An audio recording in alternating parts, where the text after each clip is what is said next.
मते लागुथिला आज बोधे आमर आ चुली जळिबनी काहेकि कहूची सुनो एबे तो आपण माने जानिथिबे खरा दिन हेले भी ओदिनिया मेघ चली आसे। तो हेलो संगत माने welcome to my mini blog. प्रथमे सखाळे उठिकी मु मोर नित्यक्रम सारिकी घर बाहर झाड़ू करि देली। तापरे मु मोर गतकाली खाइथिबा बेला बासन को बाहर करी धोइबाकू लागिली। आपणक पटे गोला काली राती रे वर्षा हेइची ना नाही निहाती जणैबे।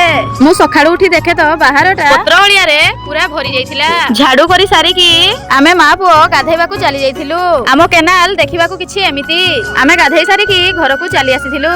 मु सेपटे लुगा सुखौथिला बेले मो पुओ चका चका भौरी खेलुथाए काळे की मुंड बुलाइबो सेथिबे मु ताकू घरकू नै आसिली। तापरे मुहरे टिके लेपापुती करि सारिला परे तापरे मु देखे तो मोर गुटे कानफुल खसी पड़िछि। संगे संगे भाउजंकू कहिली घरे थिबा मोर पुराना कानफुल हळे आनी दियो। कानरे लगै सारिला परे आजि हमर किछि तरकारी हेइ नथिला बिलाती बाइगण पुडा हेइथिला। तापरे आमे मा पुओ दी जण जाक छडेबाकू लागि जाइथिलु।